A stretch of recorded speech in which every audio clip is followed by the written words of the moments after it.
പ്രിയപ്പെട്ടവരെ, നമ്മുടെ വീടുകളിലും ഓഫീസുകളിലും ഒരു പോസിറ്റീവ് വൈബ് ക്രിയേറ്റ് ചെയ്യാൻ നിങ്ങൾ ആഗ്രഹിക്കുന്നുണ്ടോ? എങ്കിൽ ആദ്യം ചെയ്യേണ്ടത് അവിടെ മൂല്യവത്തായ ഒരു ഒറിജിനൽ കലാസൃഷ്ടി വാങ്ങിച്ച് സ്ഥാപിക്കുക എന്നുള്ളതാണ്. അത് ചിത്രമാകാം, ശില്പമാകാം. ഈ കാണുന്നത് പ്രശസ്ത ചിത്രകാരൻ രഘുനാഥ് വെൺമണിയുടെ ബുദ്ധ എന്ന പെയിൻറ്റിങ്ങാണ്.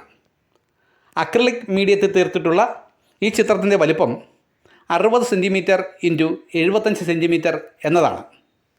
കേരളത്തിൽ മൂല്യവത്തായ ഒറിജിനൽ കലാസൃഷ്ടികൾ മിതമായ വിലയിൽ ലഭിക്കുന്ന ഒരേ ഒരു സ്ഥാപനം കൊല്ലം ഋഷികേശ് ആർട്ട് ഗാലറിയാണെന്ന കാര്യം മറക്കേണ്ട. എല്ലാ കലാസ്നേഹികളെയും കൊല്ലം ഋഷികേശ് ആർട്ട് ഗാലറിയിലേക്ക് ഹൃദ്യമായി സ്വാഗതം ചെയ്യുന്നു.